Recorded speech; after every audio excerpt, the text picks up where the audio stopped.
In 1999, Academy Award-winning actor Joe Pesci decided to take a break from acting. After a long hiatus, he popped up intermittently in various film and music projects until his triumphant return in The Irishman. Here's some info on what Pesci was up to during his time away. Did you say utes? Yeah, 2 utes. What is a ute? Oh, excuse me, Your Honor. 2 youths.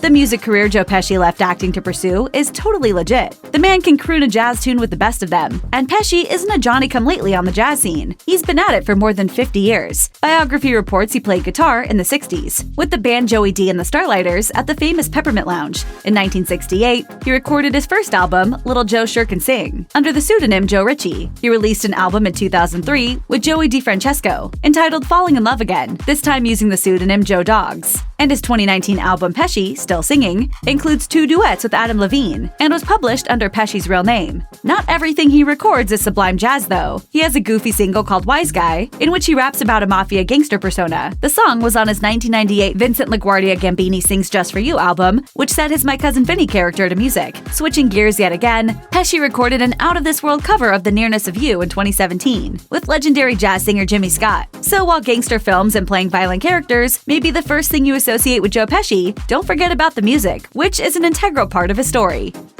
Joe Pesci and Robert DeNiro go way back. DeNiro discovered Pesci after being impressed by his work in The Death Collector, the New York Times reports. DeNiro brought Pesci to the attention of Martin Scorsese, who then cast him in Raging Bull, and future films like Casino and Goodfellas. The trio have become almost synonymous with films that not only focus on the dark world of criminals and gangsters, but absolute classics that are still revered to this day. Though Pesci had sworn off acting, he couldn't resist working with his old pal again, and came out of retirement to appear in The Good Shepherd in 2006, which DeNiro directed. While the dream team of Pesci, DeNiro, and Scorsese is theatrical magic, Deadline reported that Pesci apparently turned down the offer to appear in The Irishman about 50 times before finally accepting the role of Russell Bufalino in the film. Maybe he was just playing hard to get.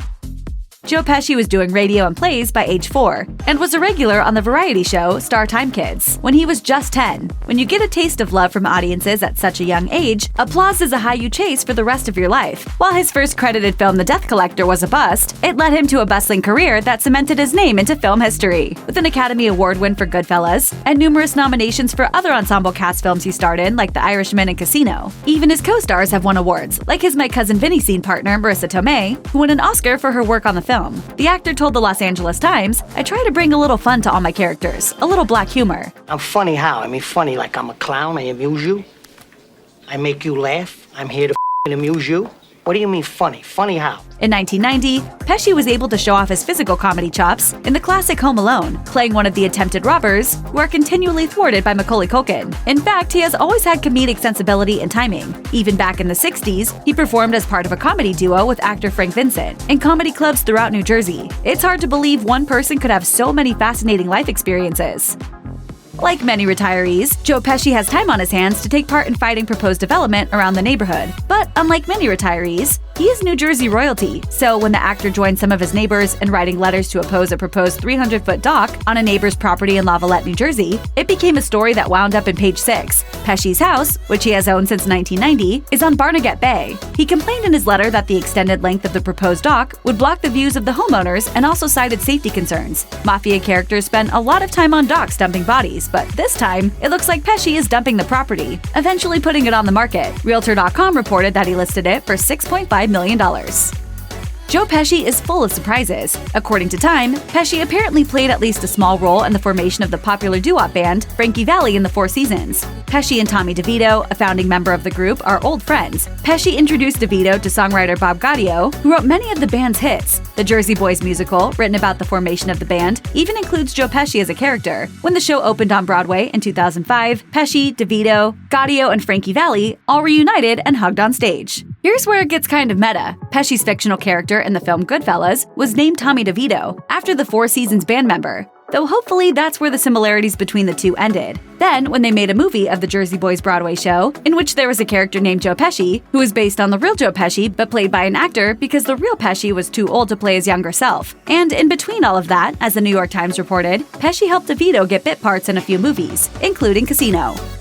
As far as legal matters go, Joe Pesci's battle with a production company is about as Hollywood as it gets. The actor gained 30 pounds in preparation for the role of Gotti's strongarm, Angelo Ruggiero, in the film Gotti in the Shadow of My Father, based on the book of the same name. But the role never materialized because, per The Hollywood Reporter, the director quit and the new director wanted to give Pesci a smaller part. So, in 2011, he sued the production company, run by producer Mark Fiore, for $3 million, which was a salary he was to have made for playing Ruggiero, plus punitive damages. Even amid a legal battle, Fiore told the Daily News he still likes Pesci and still wanted him in the film, just in a different role. The lawsuit settled in 2013, and CBS reports the details of the settlement remain private. The film was eventually made without Pesci, and when Gotti did come out in 2018, it was panned. Still, 2011 wasn't a total waste for Pesci, as he popped up in a now-famous Snickers commercial. What are you doing? The girl's totally into me. Brad, eat a Snickers. Why? Because you get a little angry when you're hungry. Better? Better. Among the myriad of magazine top 100 lists on which one might expect to find Joe Pesci, Golf Digest seems like a curveball. But what do you know, Pesci appeared as number 62 on the magazine's top 100 golfers in Hollywood list in 2007. Yes, Pesci loves the links, and has been spotted at many celebrity golf tournaments throughout his retirement. Andy Garcia complimented Pesci's skills in Today's Golfer, and that the two of them won the Michael Douglas and Friends event with Jack Nicholson. Pesci frequents a premier Hollywood power player club, Lakeside Country Club. Nicholson told Golf Digest, "I love playing with Pesh. That's a day's entertainment. You can sprain your neck just watching Pesh's practice swing." Nicholson also shared that Pesci and Randy Quaid helped him learn the game. According to Netflix's The Movies That Made Us, Pesci requested that his call time for Home Alone be moved to accommodate his golf game. And it worked. The call time was moved to 9 a.m. to give him time to play a round of golf at 7 a.m. before shooting. Pesci does what Pesci wants when Pesci wants to do it. That's one reason we love him.